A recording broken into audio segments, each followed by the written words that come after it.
Começou muito pela meditação. Uhum. Na verdade, minha trajetória começou porque eu não me sentia em casa dentro da minha casa. Uhum. Então, naquele ambiente onde eu me sentia desconfortável o tempo inteiro, eu precisei começar a construir uma casa dentro de mim. Quantos anos esse desconforto se tornou, assim, consciente? Consciente quando eu entrei em depressão aos 17 para 18 anos. Uhum. Final da adolescência. Final da adolescência. Até então tava tudo tranquilinho.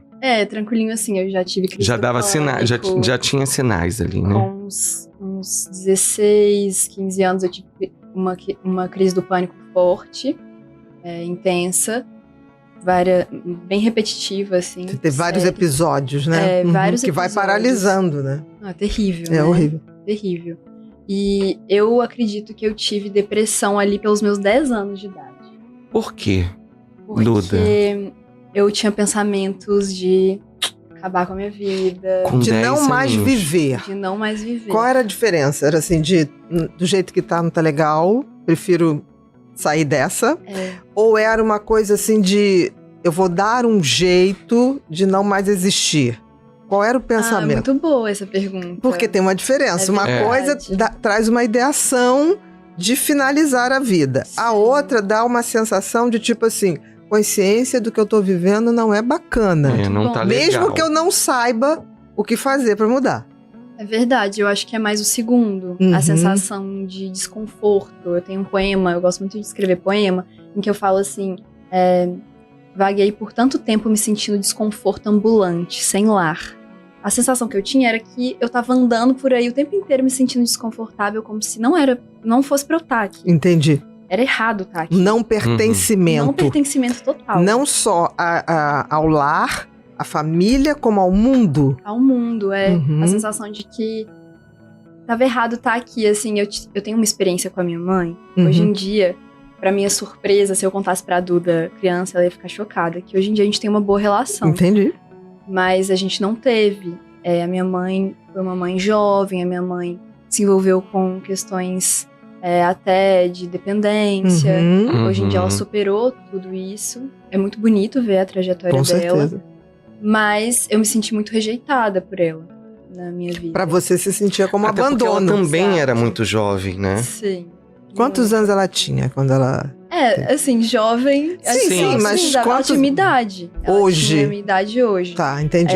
Eu acho que eu nasci quando ela tinha 23 anos, 22. Nova. E né, você, por exemplo, foi o que a Bia falou. A gente vê assim, é novinha, mas com uma fala, uma experiência, assim, fantástica. De muita consistência. De muita consistência. E às vezes acontece isso. Às vezes a gente tá falando com uma pessoa com 30, 40 anos, com uma mentalidade e uma forma de pensar muito infantil. Isso então, ela com 23 anos é a garotada de hoje. Que a gente vê ainda, tem muita garotada. Ela não foi tão nova, né? Eu acho que essa coisa... Não foi mãe na adolescência. Não foi adolescência. Não foi uma adolescência. Eu acho que essa questão da dependência ou das dependências deve ter desestruturado muito. Com certeza, né? muito. E aí vem aquele fio do trauma, né? Que se você for olhar, o que ela fez comigo aconteceu com ela, aí pega lá aquela reprodução. Avó, aconteceu com a minha avó, vai puxando, e dos dois lados, por parte de pai e de mãe. Então, eu comecei a entender que estava tudo acumulado dentro de mim e comecei a tomar uma decisão aos poucos consciente de que eu queria que parasse em mim esse fiozinho. Tipo assim, tanto que uma das coisas que você se especializou foi a terapia de trauma. Exatamente. Né? Veio de pai e de mãe. Então era como se fosse assim, é uma tragédia anunciada que se você não tivesse tomado consciência disso e se aprofundado, provavelmente você repetiria. Exato. Meu pai foi um pai muito presente. Normalmente é o pai que... Exatamente. Sai fora e a mãe fica cuidando. Meu pai, ele fez de tudo pra eu estudar, trabalhou muito. Ele que pautou e ajudou ali no caminho, né? Isso, ele suou, assim, pra conseguir pagar as coisinhas pra eu fazer, escola, enfim. Mas essa parte toda do fiozinho do trauma ali do lado era muita agressividade, imprevisibilidade, enfim. Então, tudo isso... Da parte dele ou dela? Da parte do meu pai. Tá. Mas da minha mãe também. Tá. Muito, totalmente. É a mesma história de agressão verbal. E você era filha única, física. Duda? Sim, eu descobri... Minha vida tem um quezinho de novela. Então conta. Ótimo. É pra gente entender a Duda de hoje, Exatamente, né? porque tá difícil. É. Difícil, 24 anos, sabedoria. Gente, mas uma sabedoria. Exatamente. Que bagagem. Uhum. Não acho que não é pra tanto. Não, mas eu tô falando sério, porque não é a média. Eu não tô aqui fazendo exaltação. Mas a gente só justifica você ter uma bagagem, uma sabedoria com esta idade se você viveu coisas muito difíceis, mas teve, em algum momento, o privilégio de ter consciência disso. E transformar isso. Você teve que se amadurecer muito rápido pra você poder lidar com todo esse contexto. Então vamos lá, continua. Porque assim, você falou assim, tinha muita agressividade verbal do teu pai e da tua mãe. Mas em relação a você, em relação a eles? Em relação a você. A mim. E entre eles, provavelmente. E entre eles se divorciaram quando eu tinha 5 anos. Então, entre eles, eu peguei umas coisinhas. Umas coisinhas. E assim, a sensação, então, por conta dessas questões emocionais deles... por falta de conhecimento também, eu acredito. Porque é um privilégio muito grande hoje em dia a gente entrar na internet e ter doutoranda Beatriz, ter acesso à informação, né? Isso faz muita diferença. Então eu me sinto muito privilegiada de ter tanto acesso à informação, à educação respeitosa. Então eu já super estudo a educação respeitosa e fico pensando, quando eu tiver meus filhos, eu quero fazer diferente, eu quero me sentir melhor para poder passar para eles de um jeito melhor. Eu quero que eles me vejam existindo de um jeito mais livre, mais leve, mais feliz. Menos dependente. Que eles possam se inspirar, exatamente. Que eles não dependam tanto da tua validação, né, afetiva, para se sentirem bem, né? Exato, porque a dependência é uma prisão enorme, né? E eu sinto que aos pouquinhos eu vou me libertando disso. Porque eu busquei muita aprovação por muito tempo. Então, nesse momento ali que eu me vi muito desconfortável dentro de mim. Mais ou menos com 10 anos, que você começou a ter essa noção de que você tinha esse desconforto. Vários momentos da minha vida, eu parei e eu lembro de pensar assim, nossa, será que é normal ficar com o coração tão apertado assim? Muito peso, nova, né? Peso grande, medo constante, sensação ali de inadequação, né? Tipo assim, não pertencimento a nada, né? Exato. E eu sempre me senti uma criança muito criativa, muito sensível. Mas eu acho que eu fui reprimindo todas essas coisas. Você tinha essa noção? Tinha. Tipo assim, que eu tenho algo pra dar, algo pra compartilhar, mas não tinha coragem, com medo de não ser aceito. Eu desde pequena sempre falei assim, eu quero trabalhar com algo que eu vá ajudar as pessoas. Pra mim não vai fazer sentido se eu for trabalhar com alguma coisa que eu não esteja contribuindo um pouco na vida das pessoas. Eu não vou me sentir bem, não faz sentido pra mim. Então, acho que eu sempre tive essa consciência desde muito cedo. E aí, quando eu comecei a me ver nesse lugar com 10 anos, eu não fazia nada sobre isso. Só existia, seguia minha vida. Era uma sensação de que o futuro te levaria pra isso. A sensação era essa. Mas com 10 anos, eu acho que eu não tinha nenhuma consciência disso. Foi mais ali, por volta dos meus 15 anos, que eu comecei a buscar meditação. Porque, como eu disse, eu não me sentia confortável em casa.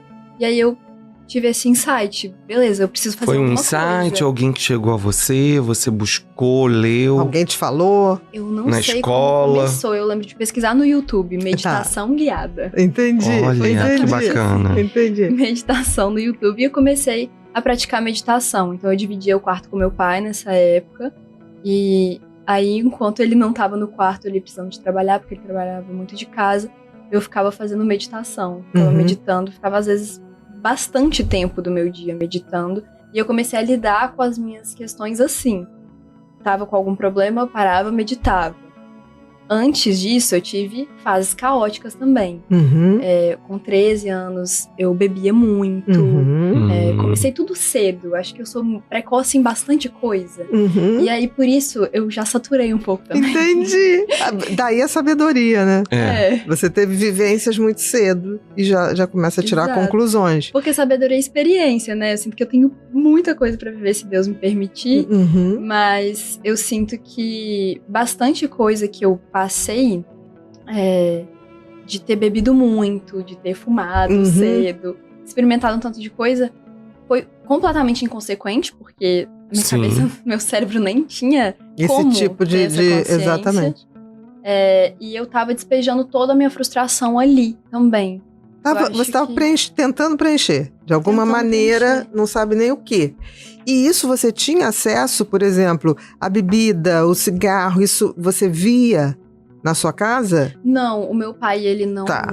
Ele Uhum. só fuma. Meu pai Uhum. fuma cigarro, mas ele não bebe Uhum. nada. Uhum. Meu avô tem histórico de alcoolismo, então meu pai tomou horror a álcool, minha família inteira tomou muito horror Ele a resolveu álcool. cortar esse ciclo Resolveu, em relação ao álcool. Ele Exato. tomou E essa ele decisão. sabia disso? Que Sabia. você estava assim em contato com álcool? Acho que não, eu fazia as coisas muito Uhum. escondidas.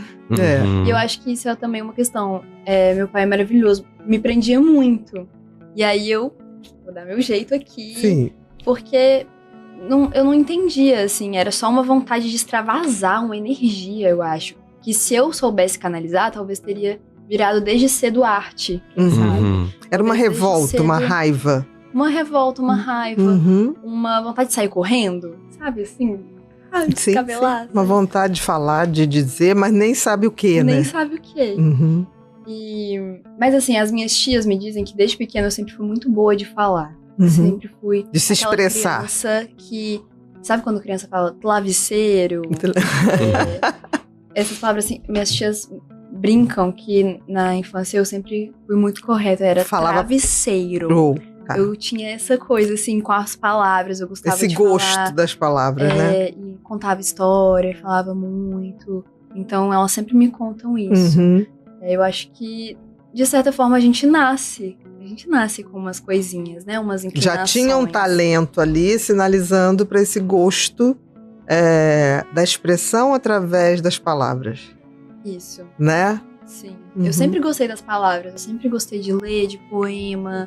Meu pai escreve muito bem. Uhum. Então a gente não pega só o fiozinho do trauma. Não, a pega gente pega a bagagem genética bonita. boa Também também, tem coisa exatamente. Tem lado... Tem esses dois lados em tudo, né? Quanta beleza eu vejo na minha relação com a minha mãe também hoje em dia. Uhum. Eu só tô aqui agora falando esse tanto de coisa exatamente por conta de todo Claro, esse caos porque que está eu passei. superado, né? Exato. E também porque está superado. Tá superado. Eu sinto, assim, resquícios Uhum. que eu vou trabalhando. E é muito legal, porque eu acho que são caminhozinhos que vão me mostrando o poder da minha alma. Uhum. Então, onde ainda tenho que trabalhar, na verdade, que ainda tem alguma coisinha ali, uma pérolazinha que eu não descobri.